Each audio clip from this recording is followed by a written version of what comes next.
नमस्कार विद्यार्थी मित्रांनो.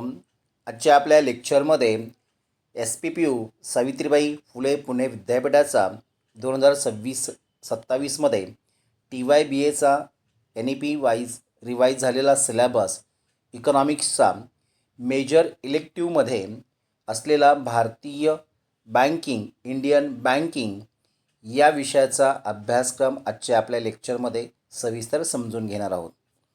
या विषयाच्या अभ्यासक्रमामध्ये 2 थेरी आणि 2 प्रॅक्टिकल असा हा अभ्यासक्रम निश्चित केलेला आहे. 2 थेरीसाठी 2च आपल्याला त्या ठिकाणी चॅप्टर्स त्यामध्ये आहेत. ते 2 चॅप्टर्स त्या ठिकाणी भारतीय बँकच्या संदर्भात कोणकोणते आहेत ते आपण सविस्तर आजच्या आपण लेक्चरमध्ये पाहणार आहोत. आणि सिलेबस वाईज ज्या ठिकाणी महत्त्वाचे टॉपिक आहे तिथे आपण त्या ठिकाणी आपले लेक्चर देखील आपण घेणार आहोत. तर पाहूया आपला सिलेबस काय आहे. तर फर्स्ट चॅप्टर जो आपला आहे त्याचं मुख्य त्या ठिकाणी टायटल आहे first chapter banking system, banking प्रणाली.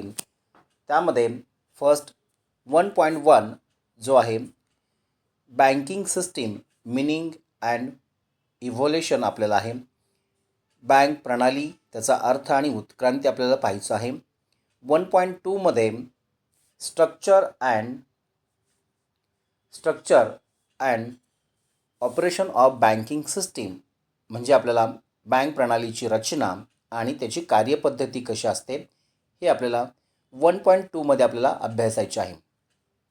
1.3 मध्ये role of banking in economic development म्हणजे आर्थिक विकासातील बँकांची भूमिका काय आहे हे आपल्याला सविस्तर 1.3 मध्ये आपल्याला समजून घ्यायचं आहे किंवा ते अभ्यासायचे आहे. 1.4 मध्ये reserve bank of India RBI याचे रोल अँड फंक्शन्स आपल्याला पाहायचे आहेत. म्हणजे भारतातील सर्वोच्च बँक जिला आपण रिझर्व्ह बँक म्हणतो, सेंट्रल बँक म्हणून ओळखतो, मध्यवर्ती बँक अशा RBIची भूमिका आणि कार्य आपल्याला 1.4 मध्ये आपल्याला सविस्तर समजून घ्यायचे आहेत. परीक्षेच्या दृष्टीने हा त्या ठिकाणी टॉपिक अतिशय महत्त्वाचा असेल हे विद्यार्थ्यांनी लक्षात घ्यायचं आहे. 1.5 जो आहे तो म्हणजे monetary policy meaning and objectives plus त्याच्यामध्येच credit control meaning and instrument of credit control म्हणजे आपल्याला हा देखील एक टॉपिक परीक्षेच्या दृष्टीने महत्त्वाचा आहे. मौद्रिक धोरण त्याचा अर्थ आणि उद्दिष्टे तसेच पतनियंत्रण त्याचा अर्थ आणि पतनियंत्रणासाठीची त्या ठिकाणी साधने कोणकोणती आहेत हे आपल्याला त्या ठिकाणी 1.5 मध्ये आपल्याला पाहायचं आहे. एकूणच पहिल्या चॅप्टर्समध्ये बँकेच्या संदर्भातील महत्त्वाचे घटक जी बँकेची ओळख म्हणून त्या ठिकाणी महत्त्वाचे आहेत असे सर्व घटक इथे आपल्याला त्या ठिकाणी प्रकरण 1 मध्ये दिलेले आहेत. तर पाहूया चॅप्टर नंबर 2 मध्ये काय आहे. सेकंड नंबर जो चॅप्टर जो आहे तो इंडियन बँकिंग इन इंडिया भारतातील बँक व्यवसाय असं त्या ठिकाणी आपलं चॅप्टरचं टायटल आहे. त्यामध्ये 2.1 मध्ये आपल्याला पाहायचं आहे ते म्हणजे टाईप्स बँक्स इन इंडिया.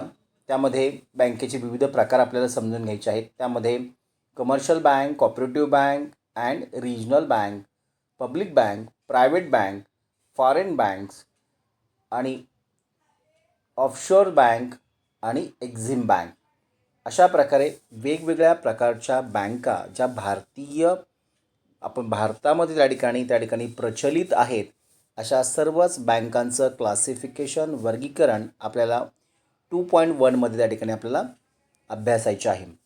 2.2 मध्ये भारतातील बँकांची कार्य म्हणजे functions of banks in India आपल्याला हा परीक्षेच्या दृष्टीने हा पण टॉपिक महत्त्वाचा आहे. आणि 2.1 पण देखील आपल्याला त्या ठिकाणी महत्त्वाचा टॉपिक असेल. 2.3 मध्ये दिलेला आहे process of credit creation bye banks म्हणजे बँकांद्वारे क्रेडिटची निर्मितीची प्रक्रिया म्हणजे निर्मितीची प्रक्रिया कशी केली जाते हे आपल्याला 2.3 मध्ये समजून घ्यायचे आहे. म्हणजे चलनाची निर्मिती हा भाग वेगळा आणि पैशाची निर्मिती हा भाग वेगळा. यामध्ये बँकांकडनं केली जाणारी पतनिर्मिती म्हणजे क्रेडिट क्रिएशन आपल्याला 2.3मध्ये आपल्याला समजून घ्यायचं आहे.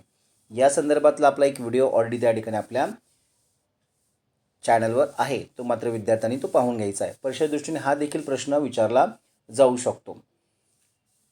2.4मध्ये भारतीय बँकांमध्ये विलिनीकरण आणि एकत्रीकरण merger and consolidation in Indian banking हे आपल्याला पाहायचं आहे.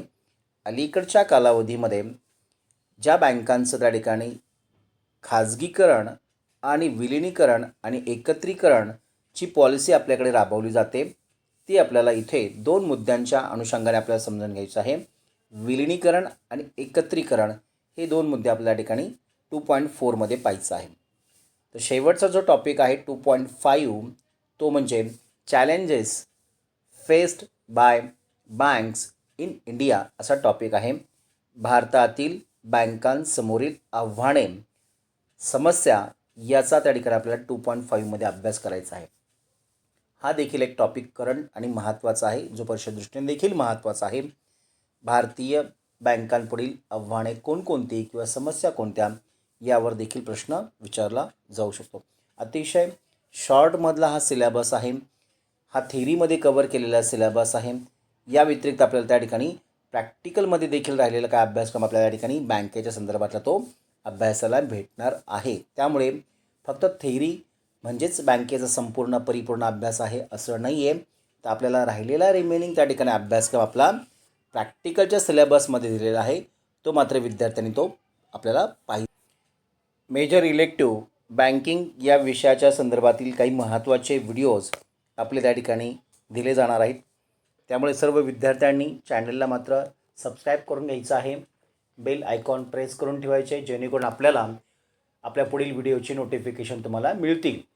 सर्वात महत्त्वाचं, या चॅनलला लाईक करा, आपल्या मित्रांना शेअर करा आणि पुन्हा भेटूया आपण अशाच नवीन अर्थशास्त्राच्या लेक्चरबरोबर. थँक्यू.